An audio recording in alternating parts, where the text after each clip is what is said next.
आपण विधान वार्ता बघत आहोत. जनरल बिपिन रावत. जनरल बिपिन रावत हे कोण होते? जनरल बिपिन रावत हे सीडीएस होते. तर मधुलिका ज्या त्यांच्या पत्नी त्यांच्या समवेत त्यांचं 8 डिसेंबर 2021 रोजी एक ऍक्सिडेंटमध्ये मृत्यू झालाय. ठीक आहे. तर हेलिकॉप्टर कोणतं होतं? MI-17V5 नावाचं हेलिकॉप्टर होतं. कुठे झाला होता हा अपघात? तर तमिळनाडूमध्ये वेलिंग्टन येथे हा अपघात झाला. जर विचारलं जंगल कोणतं होतं तर जंगल सांगायचं कुन्नूरचं जंगल होतं. त्या कुन्नूरच्या जंगलामध्ये झाला होता. त्यांच्यासोबत अजून एक कॅप्टन होते, ते या अपघातामध्ये वाचले होते, परंतु नंतर परत त्यांचं निधन झालं.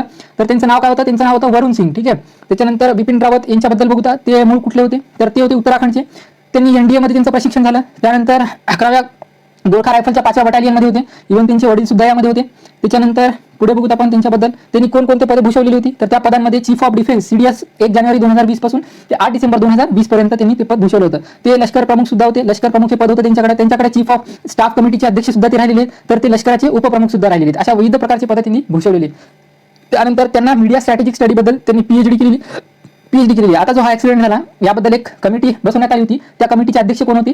तर एअर मार्शल मानविंदर सिंग हे त्या कमिटीचे अध्यक्ष होते. त्याच्यानंतर आपण बघूया संरक्षण दलाचे पहिले प्रमुख कोण होते असं जर विचारलं तर सांगायचं जनरल बिपिन रावत. त्यांचा कार्यकाळ कधीपासून कधीपर्यंत होता? तर पहिला कार्यकाळ 1 जानेवारी ते 31 डिसेंबर 1 जानेवारी रोजी त्यांनी पदे स्वीकारली होती. त्यांचं पुनर्नेमणूक सुद्धा करण्यात आली होती, पण त्यांचं आता निधन झालेले. तर हे CDS जे पद आहे ते हे कसं निर्माण करण्यात आलं? याआधी असं विचारतात की कोणकोणत्या समितीद्वारे CDS हे पद निर्माण करण्यात आले. त्याच्यामध्ये सांगायचं सगळ्यात प्रथम के सुब्रमण्यम यांची समिती गठीत करण्यात आली होती. त्याच्यानंतर परत नरेशचंद्र समिती 2012 मध्ये गठीत करण्यात आली होती. आणि नरेंद्र मोदी सरकारने शेकटकर समितीच्या शिफारसीवरून हे पद निर्माण करण्यात आलं.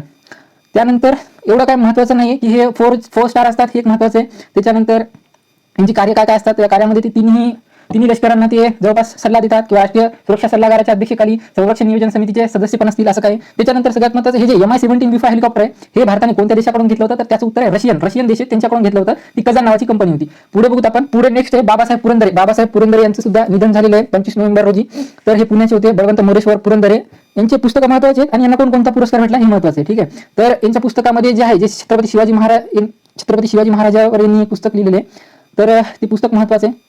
तर ते पुस्तक कोणतं विचारलं तर सांगायचं जळत्या ठिणग्या. कोणतं पुस्तक आहे? जळत्या ठिणग्या. ठीक आहे. त्याच्यानंतर जानता राजा हे त्यांचं नाटक आहे, हे एक महत्त्वाचं आहे. सगळ्यात महत्त्वाचं त्यांना कोणकोणते पुरस्कार मिळण्यात आले. ठीक आहे. तर सगळ्यात पहिले महाराष्ट्र भूषण पुरस्कार, त्यानंतर कालिदास सन्मान जो मध्य प्रदेश सरकार देते, आणि त्यानंतर पद्मविभूषण. ठीक आहे ना. पद्मश्री पद्मभूषण नाही भेटलेले, यांना डायरेक्ट पद्मविभूषण भेटले 2019 मध्ये देण्यात आले. तसंच यांना DY पाटील कॉलेजनं PhD सुद्धा दिली.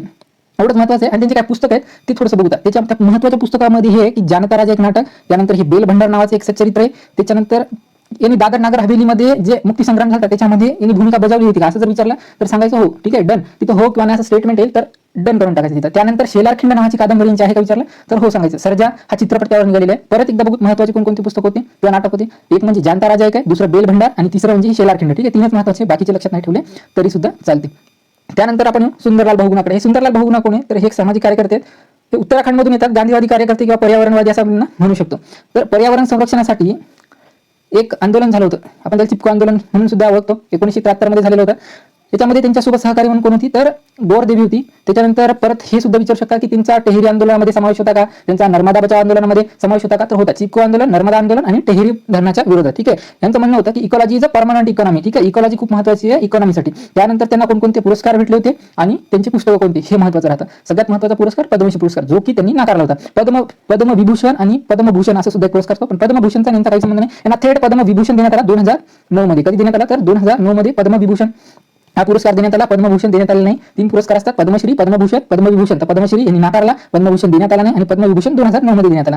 अजून दुसरं महत्त्वाचं म्हणजे यांना जमनलाल बजाज अवॉर्ड सुद्धा देण्यात आला. जमनलाल बजाज अवॉर्ड कधी देण्यात आला असं विचारू शकतात. म्हणजे आधी पद्मश्री दिला की जमनलाल दिला? तर जमनलाल बजाज अवॉर्ड 1986 मध्ये नंतर देण्यात आला. त्यानंतर यांचे काय पुस्तक महत्त्वाचे? हे पुस्तकात महत्त्वाचे पुस्तकावर प्रश्न विचारण्यात येऊ शकतो की India is environment my myth and reality हे काय? दुसरं environmental crisis and human risk. तिसरं भूप्रयोग में बुनियादी परिवर्तन की ओर. भूप्रयोग में बुनियादी की परिवर्तन की ओर. त्याच्यानंतर धरती की पुकार हे एक त्यांचं महत्त्वाचं पुस्तक आहे. 4 पुस्तक आहे. परत एकदा बघू. India is environment myth and reality, दुसरं पुस्तक आहे environmental crisis and human risk, तिसरं पुस्तक आहे भूप्रयोग में बुनियादी परिवर्तन की ओर. त्याच्यानंतर आहे धरती की पुकार. ठीक आहे. एवढं महत्त्वाचं आहे, बाकी काय महत्त्वाचं नाही. हा जो आहे ना चिपको आंदोलन 1973 मध्ये होता. आपण म्हणलं अलकनंदा खोऱ्यामध्ये एक काही नाही ग्राउंड होतं, मैदान.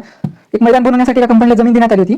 तर त्या कंपनीतले लोक ते झाडं तोडत होते. तर यांनी विरोध केला. त्यात विचारू शकतात गोरादेवी होत्या का, सुदेशादेवी होत्या का, बचनी देवी होत्या का? तर सांगायचं हो, त्या आंदोलनामध्ये त्या सुद्धा होतं. पहिलं सगळ्यात मोठं पर्यावरणवादी आंदोलन झालं होतं बिष्णू आंदोलन, जे की 1700 मध्ये मारवाड प्रदेशामध्ये तेव्हा होतं. अमृतादेवी असं जोड्या लावामध्ये येतं. बिष्णू आंदोलनाशी संबंधित कोण आहे? तर त्याचं उत्तर लिहायचं अमृतादेवी. चिपको आंदोलनामध्ये कोण संबंधित? सुंदरलाल बहुगुणा. तिसरं ते सायलेंट व्हॅली प्रकल्पामध्ये कोण होतं? तर त्याचं उत्तर लिहायचं सुगाता कुमारी. त्याच्यानंतर परत जंगल वाचवा चळवळ कोणी?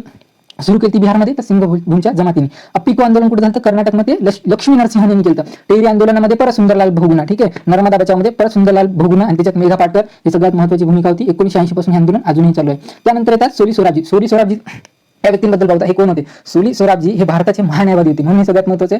आणि हे 2 वेळेस होते, कधी कधी होते 1989 ते 90 आणि परत 98 ते 2004, म्हणजे 6 वर्ष अटल बिहारीजींच्या काळामध्ये. आणि त्याआधी हे होते 1989 ते 90 व्हीपी सिंग यांच्या काळामध्ये. हे सुद्धा बाबासाहेब आंबेडकरांच्या कॉलेजमध्ये शिकलेले आहेत, शासकीय विधी महाविद्यालय मुंबईमध्ये. यांचं नाव काय? सोली सोराबजी. यांचं पुस्तक महत्त्वाचे, पुस्तकावर प्रश्न विचारला जाऊ शकतो, जसं की डाऊन मेमरी लेणे काय, law of press censorship in India, the emergency censorship and the press in India हे काय, द गव्हर्नर काय, सेज ऑफ द सोबेच्युअर, law and justice and ethology हे. तिसरी गोष्ट, यांनी काय खटले लढले होते, जे की देशातले सर्व म्हणजे सगळ्यात महत्त्वाचे खटले. त्याच्यामध्ये पेशवानंद भारती खटला झाला 1973चा, मनेका गांधी खटला झाला 21 कलमशी रिलेटेड, त्याच्यानंतर बोम्मई केस खटला झाला 1944 ला, आणि बीपी सिंग खटला झाला 2010चा. हे 4 महत्त्वाचे खटले यांनी लढलेले किंवा यांच्या कार्यकाळामध्ये झालेले आहेत. ठीक आहे, हे संयुक्त राष्ट्राच्या जे मानवी हक्क संरक्षण आणि प्रोत्साहन समिती तिचे उपाध्यक्ष पण राहिलेत, पण ते महत्त्वाचं नाही. 4 गोष्टी याच्यामध्ये महत्त्वाच्या आहेत. काय? हे महान्यायवादी होते सगळ्यात पहिले. कुठे कधी कधी होते 89-90 मध्ये होते आणि 98 ते 2004 पर्यंत अटल बिहारीजींच्या काळामध्ये आणि व्हीपी सिंगच्या काळामध्ये. आणि हे कुठले होते? हे दिल्लीचे होते. ठीक आहे, दुसरी गोष्ट दिल्लीमधले होते हे. तिसरी गोष्ट काय की यांचे पुस्तकं कोणते आहेत आणि कोणकोणते खटले लढले? केशवानंद भारती खटला, मनेका गांधी खटला, त्याच्यानंतर एस बोम्मई खटला आणि बीपी सिंग खटला. त्याच्यानंतर डायरेक्ट यांची पुस्तकं बघूया, law of press censorship in India, the emergency censorship and the press in India. तिसरं आहे द गव्हर्नर आणि चौथं आहे द सेज ऑफ सोबेटर. सगळ्यात महत्त्वाचं आहे डाऊन मेमरी लेन सगळ्यात महत्त्वाचं बुक आहे. त्याच्यानंतर येते पी बी सावंत येतात. हे कुठले आहेत? हे पुण्यामधले. का महत्त्वाचे? यांचं पुस्तक महत्त्वाचे आहे, जे की ग्रामर ऑफ डेमोक्रेसी. हे जे मराठा समाजाला आरक्षण किंवा गोधरा दंगल कांडे ना, त्याच्यामध्ये हे सगळ्यात महत्त्वाचे ते. काँग्रेस राष्ट्रवादीच्या आघाडी सरकारमध्ये मंत्र्यावर जे पण भ्रष्टाचार झाले त्याची सुद्धा यांनी चौकशी केली. पण सगळ्यात महत्त्वाचं हे की ग्रामर ऑफ डेमोक्रेसी हे पुस्तक कोणाचे? एक्झाम ओरिएंटेड, सरळ राहायचं, परशुराम बाबाराम सावंत यांचं कोणतं पुस्तक आहे? द ग्रामर ऑफ डेमोक्रेसी पुस्तक आहे. त्याच्यानंतर परत पुढे बघू, बंगाली कवी शंकर घोष यांच्याबद्दल सगळ्यांना माहितच आहे. हे कोण आहे? त्यांना सरस्वती सन्मान भेटलेला आहे, ज्ञानपीठ पुरस्कार भेटलेला आहे, पद्मभूषण पुरस्कार भेटलेला आहे, साहित्य अकादमीचा पुरस्कार भेटलेला आहे, यांना सगळेच पुरस्कार भेटलेले. तर आपण एक एक बघू. सगळ्यात महत्त्वाचं यांचं टोपण नाव काय होतं? तर कुंतल होतं. पूर्ण नाव काय कवी शंकर घोष यांचं? तर चिट्टू प्रिय घोष असं यांचं नाव आहे. त्याच्यानंतर बऱ्याचशा कॉलेजमध्ये प्राध्यापक पण होते. त्याच्यानंतर 5व्या दशकातील कवी म्हणून सुद्धा ओळखले जाते. आता प्रश्न असा येतो की खालीलपैकी कोणकोणते पुरस्कार कवी शंकर घोष यांना भेटलेले? त्याचं उत्तर लिहायचं. साहित्य अकादमी पुरस्कार भेटला, यांना सरस्वती सन्मान भेटला, यांना साहित्य अकादमी पुरस्कार भेटला, यांना पद्मभूषण भेटला, यांना ज्ञानपीठ पुरस्कार भेटला. सगळ्यात शेवटी कोणता पुरस्कार भेटला? तर त्याचं उत्तर लिहायचं. ज्ञानपीठ पुरस्कार भेटला 2016 रोजी. आणि यांना लक्षात घ्या, पद्मश्री नाही भेटला आणि पद्मविभूषण नाही, जे मधामधला ना पद्मभूषण पुरस्कार, तो पुरस्कार यांना भेटलेला आहे. ठीक आहे, काही महत्त्वाची पुस्तकं त्या 2, दिनगुली रातगुली आणि बाबरेर प्रार्थना. 2 महत्त्वाची पुस्तकं आहे, दिनगुली रातगुली, त्याच्यानंतर बाबरेर प्रार्थना, कारण या पुरस्कारासाठी यांना अवॉर्ड भेटलेले म्हणून ते महत्त्वाचे. आता येतात आपले धावपटू मिल्खा सिंग बद्दल बघूया. मिल्खा सिंग कुठले? पाकिस्तानमध्ये यांचा जन्म झाला, गोविंदपुरा येथे, चंदीगडमध्ये यांचं निधन झालं. अब्दुल्ला खालिद जे होते पाकिस्तानचे अध्यक्ष, त्यांनी बघा, पाकिस्तानचे अब्दुल्ला खालिद जे होते पाकिस्तानचे अब्दुल्ला खालिद, त्यांना यांनी हरवलं होतं. त्याच्यानंतर तिथले जे अध्यक्ष आहेत त्यांनी यांना फ्लाइंग सिख अशी पदवी देण्यात आली होती. यांनी 3 ऑलिम्पिकमध्ये पळाले, मेलबर्न, रोम आणि टोकियो. लगातार आहे 56, 60 आणि 64. ठीक आहे, मेलबर्न, रोम, त्याच्यानंतर टोकियो. ठीक आहे, 1964 ला झाली टोकियो. आता झाली ती पण टोकियो. ठीक आहे. The race of my life हे कुणाचं आत्मचरित्र आहे? तर the race of my life हे मिल्खा सिंग यांचं आत्मचरित्र आहे. मिल्खा सिंगला पद्मश्री, पद्मभूषण, पद्मविभूषण पैकी कोणता पुरस्कार देण्यात आला? त्याचं उत्तर लिहायचं. पद्मश्री पुरस्कार देण्यात आला. ठीक आहे. त्याच्यानंतर परत युद्ध अर्जुन पुरस्काराकडे 2001 मध्ये अर्जुन पुरस्कार भेटला. त्याच्यानंतर परत दुसरी गोष्ट ही आहे, ते किती म्हणजे त्यांची जी शर्यत असायची ते किती किलोमीटरसाठी पळायचे? तर त्याचं उत्तर असं सांगायचं की हे 400 मीटरसाठी पळायचे. ठीक आहे, 400 मीटरसाठी. भाग मिल्खा भाग या चित्रपटाचे दिग्दर्शक कोण होते विचारतात. ठीक आहे, हिरो सगळ्यांना माहिती आहे, फरहान अख्तर आहे, पण राकेश मेहरा हे त्याचे दिग्दर्शक होते. ठीक आहे, त्यांना सुवर्ण पदक भेटलेले राष्ट्रकुल आशियामध्ये 400 मीटर खेळ, 400 मीटरमध्ये. ठीक आहे, स्पर्धा प्रकार 440 यार्ड आणि 200 मीटर. ठीक आहे, 440 यार्ड म्हणजे 400 मीटर असेल कदाचित. ठीक आहे, नेक्स्ट निर्मल कौर यांनी भारतीय महिला व्हॉलीबॉल संघाच्या कप्तान होत्या. ठीक आहे, त्यांची पत्नी व्हॉलीबॉल खेळायची आणि मुलगा गोल्फ खेळतोय. त्याच्यानंतर बघू तर वीरभद्र सिंग मुख्यमंत्री होते 6 वेळा. राजासाहेब म्हणायचे त्यांना, मुख्यमंत्री होते हे मुख्यमंत्री. ठीक आहे, कोण? वीरभद्र सिंग. कुठले होते? वीरभद्र सिंग शिमलाचे होते. शिमला कुठे येतं? हिमाचल प्रदेशमध्ये येतं. शिमला हरियाणामध्ये नाही, शिमला हे हिमाचल प्रदेशमध्ये येतं. राजासाहेब म्हणून त्यांना ओळखले जाते. ठीक आहे, त्यांनी कोणकोणते मंत्रिपद भूषवलेले? उड्डाण मंत्रालय होतं त्यांच्याकडे, उद्योग मंत्रालय होते त्याच्याकडे, पोलाद मंत्रालय होतं आणि MSME सुद्धा त्यांच्याकडे होतं. हे एवढं महत्त्वाचं नाही. सगळ्यात महत्त्वाचं स्टेटमेंट आलं, त्यांना राजासाहेब म्हणून ओळखलं जायचं का? तर हो सांगायचं. 6 वेळा मुख्यमंत्री होते का? तर हो सांगायचं. त्याच्यानंतर विचारलं की त्यांच्याकडे खालीपैकी कोणकोणते मंत्रिपद होते? तर सांगायचं उड्डाण मंत्री होते, उद्योग मंत्री होते, पोलाद मंत्री होते, MSME त्यांच्याकडे होतं. त्याच्यानंतर दिलीप कुमार म्हणजे मोहम्मद युसुफ खान. लक्षात ठेवा, दिलीप कुमार हे मुस्लिम होते, त्यांचं नाव मोहम्मद युसुफ खान होतं. ठीक आहे, त्यांना मोहम्मद युसुफ खानना दिलीप कुमार ही पदवी कोणी दिली होती? तर त्याचं नाव आहे देविका राणी यांनी त्यांना हे नाव दिलं होतं. ते मुंबईचे शरीफ होते, राज्यसभेमध्ये सदस्य सुद्धा राहिलेले 6 वर्षासाठी. सगळ्यात महत्त्वाचं त्यांचं पुस्तक असं विचारतात खालीपैकी कोणतं पुस्तक यांचं नव्हतं? तर सगळे पुस्तकं लक्षात ठेवायची गरज नाही. एक म्हणजे आत्मचरित्र Dilip Kumar, the substance and the shadow हे एक महत्त्वाचं राहतं. त्याच्यानंतर दुसरं म्हणजे ज्या पुस्तकाला किंवा ज्या चित्रपटाला पुरस्कार भेटलेला आहे तेच पुस्तक लक्षात ठेवायचं. आणि यांना कोणकोणते पुरस्कार दिलेले ते लक्षात ठेवायचं. पुरस्कारामध्ये पद्मश्री नाही भेटलेला, पद्मभूषण, पद्मविभूषण भेटला. डायरेक्ट 1991 नंतर सर्वात 2000 चला तर 2015 मध्ये ना पद्मविभूषण देण्यात आला 1991 मध्ये. आता कॉमन लॉजिक आहे, दादासाहेब फाळके पुरस्कार भेटला असेल का? तर हो, पण कधी भेटला? 1994 ला. एनटीआर राष्ट्रीय पुरस्कार सुद्धा भेटला, जो की आंध्र प्रदेश देते. त्याच्यानंतर निशान इम्तियाज सुद्धा हा पुरस्कार भेटलेला आहे, जो की पाकिस्तानचा सर्वोच्च सन्मान आहे. त्यानंतर परत आपण खाली आलो तर आता दिसतील यांचे महत्त्वाचे चित्रपट, ज्यामध्ये गंगा जमुना हे सगळ्यात महत्त्वाचे आहे, कारण याला 1961 साली कार्लो व्हॅरी हा आंतरराष्ट्रीय चित्रपट महोत्सव पुरस्कार देण्यात आला. त्यानंतर दाग, आझाद, देवदास, नयादोर, कोहिनूर, लीडर, राम और श्याम जीवन गौरव पुरस्कार, ठीक आहे, फिल्म फेअर जीवन गौरव पुरस्कार त्यांना देण्यात आला. ठीक आहे, परत एकदा बघूया. दाग, आझाद, देवदास, नयादोर, कोहिनूर, लीडर, राम और श्याम. आणि गंगा जमुनासाठी 1961 ला कार्लोवी व्हॅरी आंतरराष्ट्रीय चित्रपट पुरस्कार. ठीक आहे. आता त्यात एम नरसिंहन अर्थशास्त्रामधलं खूप मोठं नाव आहे. त्यानुसार सध्या मर्ज सुद्धा करण्यात येते. बँकिंग मधल्या जेवढ्या पण बँक आहे, बँकिंग सेक्टरला खूप मोठं योगदान दिलेले आहे. त्यांचं नाव आहे मेधावोलू नरसिंहन. ठीक आहे. हे कितवे गव्हर्नर होते? तर 13वे गव्हर्नर होते. आशिया विकास बँकेचे उपाध्यक्ष होते का विचारला तर सांगायचं हो होते. त्यांना पद्मश्री, पद्मभूषण पैकी कोणता पुरस्कार भेटला? तर त्याचं उत्तर सांगायचं पद्मविभूषण भेटला. उच्च विचारांचे होते. त्यांनी खूप काही अर्थशास्त्रामध्ये बदल घडून आणले. बँकिंग सेक्टरमध्ये खूप काही बदल होत आहेत. जे काय होत आहे ते त्यांच्यानुसारच होत आहेत. आता बघूया कोणकोणते बदल झाले बँकिंग सेक्टरमध्ये. त्यांना 1991 साली जी समिती गठीत करण्यात आली होती ती वित्तीय प्रणाली समिती होती. पण समितीमध्ये फरक येतो. ठीक आहे. बँकिंग क्षेत्र सुधारणा समिती वेगळी, वित्तीय प्रणाली समिती वेगळी. आधी वित्तीय प्रणाली की बँकिंग क्षेत्र सुधारणा? तर आधी येते वित्तीय प्रणाली समिती. ठीक आहे, जी की 1991 ला गठीत करण्यात आली होती, जी की 1991 ला. या 91च्या समितीमध्ये ना 4 स्तरीय बँकांची रचना करावी असं सांगितलं होतं. राष्ट्रीय, आंतरराष्ट्रीय स्तराच्या, राष्ट्रीय स्तराच्या, राज्य आणि जे काही लोक राहतात त्या 4 स्तरीय रचना करावी. रोखी गुंतवणूक आणि रोख राखीव मर्यादांमध्ये टप्प्याटप्प्याने कपात करण्यात यावी. ग्रामीण केंद्रीय बँकांची संकल्पना त्यांनी मांडली. भांडवल पर्याप्तता गुणोत्तराची संकल्पना मांडली. शाखा परवाना जे काही धोरण आहे ते रद्द करावं असं त्यांचं म्हणणं होतं. बऱ्याचशा गोष्टी त्यांनी तिथे बदल घडवून आणण्याचा प्रयत्न केला. त्यांना कोणता पुरस्कार होता? पद्मविभूषण पुरस्कार होता. 2000 मध्ये आशिया विकास बँकेचे उपाध्यक्ष सुद्धा राहिलेले. 13वे गव्हर्नर होते. कुठले होते? हैदराबाद तेलंगणाचे होते. ठीक आहे, एवढंच महत्त्वाचं आहे, बाकी काही नाही. ठीक आहे. गणपतराव देशमुख कोण होते? अरे गणपतराव देशमुख कोण होते? ते एक पॉलिटिशियन्स होते. भारतीय शेतकरी आणि कामगार पक्षामधले होते. गणपत अण्णासाहेब देशमुख असं त्यांचं नाव आहे. कुठले होते? सोलापूरचे होते. विधानसभेमध्ये सर्वात जास्त निवडणूक येण्याचं काम कोणी केलं होतं? तर त्याचं उत्तर द्यायचं की गणपतराव देशमुख यांनी केलं होतं. सोलापूर जिल्ह्यात सांगोला इथून ते आहेत. याआधी बघितलं तर एम करुणानिधी यांचा तो विक्रम होता. 1977 मध्ये अजून एक महत्त्वाची गोष्ट आहे त्यांच्या नावावर. 1977 मध्ये महाराष्ट्र विधानसभाचे विरोधी पक्षनेते सुद्धा ते होते आणि काही हंगामी अध्यक्ष सुद्धा राहिलेत. आता परत येतात नंदू नाटेकर यांच्याकडे. नंदू नाटेकर कोण होते? नंदू नाटेकर हे एक भारताचे महान बॅडमिंटनपटू होते. पहिला आंतरराष्ट्रीय बॅडमिंटनमध्ये पुरस्कार जिंकणारे कोण होते? स्पर्धा जिंकणारे कोण होते? ते होते नंदू नाटेकर.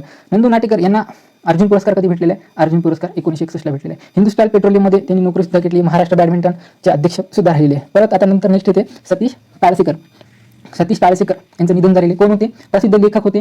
आता लेखक म्हणजे स्पष्ट कोणता पुरस्कार भेटला? त्यांची पुस्तकं कोणती होती? तर त्यांची पुस्तकं कोणकोणती होती? पहिले इंद्रियोपनिषद त्यांचं पुस्तक होतं. वाचणाऱ्याच्या रोजनीशी त्यांचं पुस्तक होतं. इंद्रियोपनिषद होतं. वाचणाऱ्यांच्या रोजनीशी एक पुस्तक होतं. मग 2 महत्त्वाचे होते. तिसरं महत्त्वाचं पायपीट एक पुस्तक आहे ते. आणि सगळ्यात महत्त्वाचं म्हणजे मी भयंकराच्या दरीमध्ये उभा आहे. मी भयंकराच्या दरीमध्ये कसं आहे? उभा आहे. हे त्यांचं महत्त्वाचं पुस्तक होतं. असं विचारलं साहित्य अकादमी पुरस्कार त्यांना भेटलेला आहे का? तर हो. जर विचारलं कोणत्या लेखासाठी भेटलेला आहे तर त्याचं उत्तर काय द्यायचं की वाचणाऱ्यांच्या रोजनीशीसाठी भेटलेलं आहे. परत येतात जयंत पवार सध्या पिक्चर पण आलाय. काय डेंजर वारा सुटलाय याच्यावर पिक्चर निघाले का? नाही. हे त्यांचं पुस्तक आहे. त्यांना साहित्य अकादमी फिनिक्सच्या राखीतून उठला मोर याच्यासाठी सुद्धा पिक्चर निघाले का? नाही. पिक्चर निघाला बघा त्यांचा वरण भात लोणच्या कोण नाही कोणच्या याच्यावर त्यांचं पुस्तक निघाले. पिक्चर निघालेला चित्रपट सध्या टॉकीजमध्ये लागलेला पण आहे. तर साहित्य अकादमी पुरस्कार यांना कशासाठी भेटलेला आहे? फिनिक्सच्या राखीतून उठला मोर यासाठी भेटलेला आहे. बरं ठीक आहे. हे बघा यांचं नाव आहे जयंत पवार आणि हे जे वर जे आहेत यांचं नाव आहे सतीश काळसेकर. ठीक आहे. हे नंदू नाटेकर नाही. नंदू नाटेकर वेगळे. नंदू नाटेकर हे क्रीडा क्षेत्राशी निगडीत आहे. तर सतीश काळसेकर यांना साहित्य अकादमी पुरस्कार वाचणाऱ्यांच्या रोजनिशीसाठी भेटलेला आहे. ठीक आहे. आणि जयंत पवार जे त्यांना जे भेटलेलं आहे ते भेटलेलं आहे फिनिक्सच्या राखीतून उठला मोर या कथासंग्रहासाठी. ठीक आहे. त्याच्यानंतर परत त्यांचं दुसरं महत्त्वाचं पुस्तक कोणतं आहे? वरण भात लोणच्या कोण नाही कोणच्या हे एक महत्त्वाचं आहे. त्यानंतर परत हे फिनिक्सच्या राखीतून उठला मोर आणि काय डेंजर वारा सुटलाय यासाठी अखिल भारतीय मराठी नाट्य परिषदेने घेतलेल्या स्पर्धेत प्रथम पारितोषिक सुद्धा यांना भेटलं होतं. काय डेंजर वारा सुटलाय, फिनिक्सच्या राखीतून, वरण भात लोणच्या कोण नाही कोणच्या, ठीक आहे, आणि टेन्शनच्या स्वप्नातली ट्रेन हे एक महत्त्वाचं आहे. एवढं लक्षात ठेवायचं. बाकीचा ऑल मॅन आउटमध्ये काढता येतं. ठीक आहे. त्याच्यानंतर हे महत्त्वाचं काय आहे? हे जे दया पवार आहेत का यांनी YCMO मध्ये पण काम केले आहे. ठीक आहे. त्याच्यानंतर चंद्रशेखर मेनन येतात. चंद्रशेखर मेनन कोण आहे? भारताचे माजी फुटबॉलपटू आहेत हे चंद्रशेखर मेनन. नंदू नाटेकर हे कशाशी संबंधित होते? बॅडमिंटन. चंद्रशेखर मेनन कशाशी संबंधित आहे? फुटबॉलशी संबंधित आहे. फुटबॉल संघाचे कर्णधार होते का? हो होते. 1962 ला आशिया क्रीडा परिषदेमध्ये सुवर्ण पदक जिंकलेले का? हो. वर्ष विचारतात. 1962 1960च्या ऑलिम्पिकच्या स्पर्धेसाठी त्यांची निवड झालेली होती का? हो झाली होती. या 1960 मध्ये मिल्खा सिंग सुद्धा होते का? होते. हे रोम मध्ये बघा. रोम. त्याच्यानंतर 64 मध्ये कुठे झाली होती? टोकियोमध्ये झाली होती. बस एवढंच महत्त्वाचं आहे.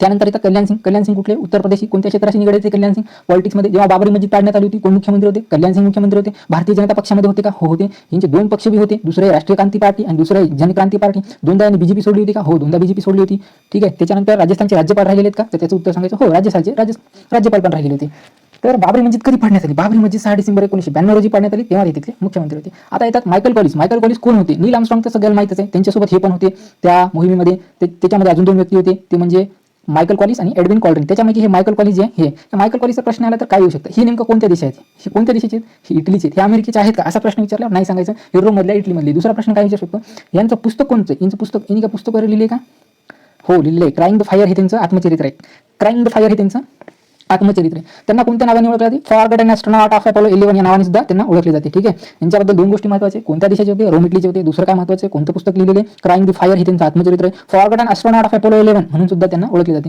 बाकीचे पण पुस्तके पण महत्त्वाचे का नाही महत्त्वाचे इतके अरुणा निगवेकर हे नाव कधी ऐकलं का तुम्ही अरुणा निगवेकर पुण्याचेच आहेत हे भौतिकशास्त्र आणि शिक्षक म्हणून भौतिकशास्त्राचे प्राध्यापक हे महत्त्वाचं याच्यासाठी की 2005 मध्ये यांनी ना UGCचं उपाध्यक्ष आणि अध्यक्षपद भूषवलेले म्हणून महत्त्वाचे आणि हे भारतातील जे दर्जेदार शिक्षणाचे जनगण म्हणून ओळखले जाते त्यानंतर जगनमोहन मल्होत्रा येतात जगनमोहन मल्होत्रा कुठले जगनमोहन मल्होत्रा दिल्लीचे IAS अधिकारी आहे दिल्लीचे नायब राज्यपाल राहिलेले जम्मू काश्मीरचे राज्यपाल राहिलेले राज्यसभेवर सदस्य राहिलेले नागरिक विकास मंत्रालय आणि पर्यटन मंत्रालय यांच्या अंडरमध्ये होते सगळ्यात महत्त्वाचे हे एकमेव आतापर्यंत जेवढे पण निधन वार्ता वाचले त्याच्यापैकी एकमेव व्यक्ती ज्यांना पद्मश्री भेटला पद्मभूषण भेटला पद्मविभूषण भेटला याला तीन पुरस्कार भेटले पद्मश्री 71 मध्ये भेटला पद्मश्री 1971 मध्ये भेटला पद्मभूषण 1977 मध्ये भेटला आणि 2016 मध्ये नरेंद्र मोदी यांच्या काळामध्ये त्यांना पद्मविभूषण हा पुरस्कार भेटला यांचे पुस्तक कोणती विचारतात त्याच्यामध्ये आइसलँड ऑफ ट्रूथ हे सगळ्यात महत्त्वाचं पुस्तक आहे हे विचारू शकतात आता निधन वार्ता थोडक्यात बघूया थोडक्यात निधन वार्ता मनु भंडारी एक आहे मनु भंडारी कोण हिंदीतील प्रसिद्ध लेखिका आहेत ह्या मनु भंडारी नई कहाणी पुस्तक कोणाचं आहे नई कहाणी पुस्तक मनु भंडारी यांचे यही सच हे पुस्तक कोणाचे आहे मनु भंडारीचे त्याच्यावर रजनीगंधा हा चित्रपट निघाला होता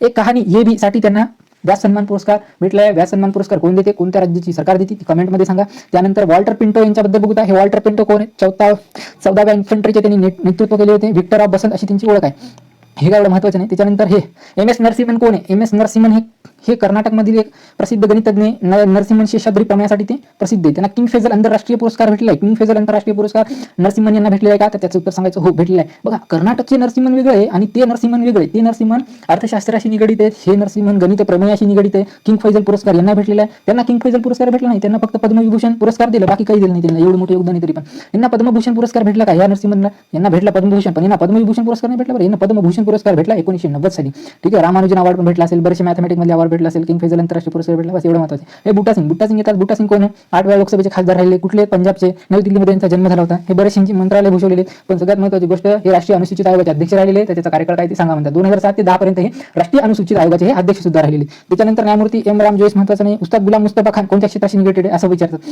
बघा हे दुसरे व्यक्ती आहे उस्ताद गुलाम मुस्तफा खान बरं का यांना पद्मश्री पद्मभूषण आणि पद्मविभूषण तीन पुरस्कार भेटले याच्या आधी कोण होते बरं तीन पुरस्कार भेटणारे याच्या आधी कोण होते बघा कोण होते त्यांचं नाव आहे जगनमोहन मल्होत्रा होते जगनमोहन मल्होत्रा हे दिल्लीचे जम्मू काश्मीरचे सुद्धा राज्यपाल राहिलेले राज्यसभेवर खासदार राहिलेले 3 वेळा लोकसभेवर सुद्धा निवडून गेलेले ते यांना पद्मश्री पद्मभूषण पद्मविभूषण भेटलं यांचं नाव काय Jaganmohan Malhotra Iceland of truth यांचं पुस्तक आहे ठीक आहे त्याच्यानंतर आपण थेट खाली आलो ना बघितलं तर आपल्याला परत एकदा दिसून येते की उस्ताद गुलाम मुस्तफा खान यांना शास्त्रीय संगीतामधलं योगदान आहे आणि यांना 3 पुरस्कार भेटले पद्मश्री भेटला पद्मभूषण भेटला पद्मविभूषण भेटला लता मंगेशकर आशा भोसले गीता मन्ना डे AR रहमान हे सोनू निगम सगळे यांचे शिष्य आहेत उस्ताद गुलाम मुस्तफा खान यांचे कोणता पुरस्कार भेटला पद्मश्री पद्मभूषण पद्मविभूषण 91 2003 2006 2018 असा यांना पुरस्कार भेटलेला आहे त्याच्यानंतर येतात माधवसिंह सोळंकी गुजरातचे मुख्यमंत्री होते 4 वेळा बस एवढंच महत्त्वाचं आहे बाकी काहीच नाही कनिता कोंडा कोण होता कनिता कोंडा हे कोण होते तर झांबियाचे पहिले राष्ट्रपती होते कनिता कोंडा नुकते 97व्या वर्षी निधन झाले ते झांबियाचे होते ठीक आहे इसामु वाकासाकी कुठले होते जपानचे होता LED बद्दल त्यांना 2014 मध्ये भौतिकशास्त्राचा नोबेल भेटलेला होता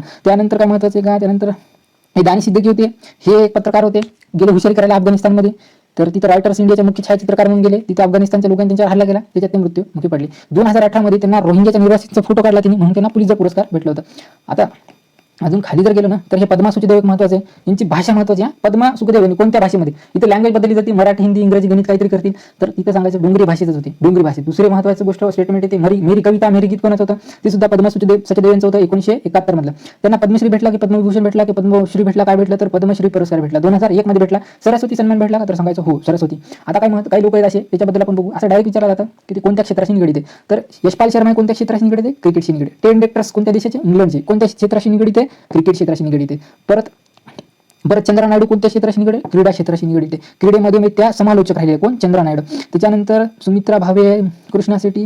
त्याच्यानंतर माता प्रसाद कोण आहे? अरुणाचलमध्ये सर्वाधिक राज्यपाल राहिलेले आहेत हे माता प्रसाद. माता प्रसाद कोण आहेत? अरुणाचलमध्ये सर्वात जास्त का ते राज्यपाल राहिले. कमलेश चंद्र चक्रवर्ती कोण आहे? माजी डेप्युटी गव्हर्नर आहेत RBI. कमलेश चंद्र चक्रवर्ती कोण आहेत म्हणतात? कोणत्या क्षेत्राशी निगडीत? त्याच्यानंतर सगळ्यात महत्त्वाचं चार्ल्स गेस्के. चार्ल्स गेस्के कशाशी रिलेटेड आहे? तर हे PDF शी रिलेटेड आहे. अडॉपचे हे सहसंस्थापक सुद्धा राहिलेले आहेत. काय नाव यांचं? Charles Geske. त्याच्यानंतर Ibn Abdul Rahman, titan of human right, हे पाकिस्तानचे. Ibn Abdul Rahman, titan of right कोणाला म्हटलं जायचं? तर इब्न अब्दुल रहमान. हे महत्त्वाचं यासाठी आहे की हे ऑप्शनमध्ये राहणार आहे. ऑप्शनमधून आउट करताना सोपं जातं. के आर गौरियम्मा कोण आहेत? आयर लेडी, वादळी पेट्रोल सुद्धा म्हणतात. केरळच्या त्या पहिल्या महसूल मंत्री राहिलेले आहेत के आर गौरियम्मा. ठीक आहे, के आर गौरियम्मा कुठल्या आहेत? तर केरळचे. जर तुम्हाला हा व्हिडिओ आवडला असेल, तुम्हाला अशीच व्हिडिओ बघायचे असेल तर माझ्या चॅनलला सबस्क्राईब करा. करायचं तर करा, नाही करायचं नका करू. तुमच्यासाठी अपलोड करेन, मी माझ्यासाठी अपलोड करायला मी पण नंतर हे बघतो. तरी धन्यवाद मित्रांनो, जर तुम्ही बघत असाल.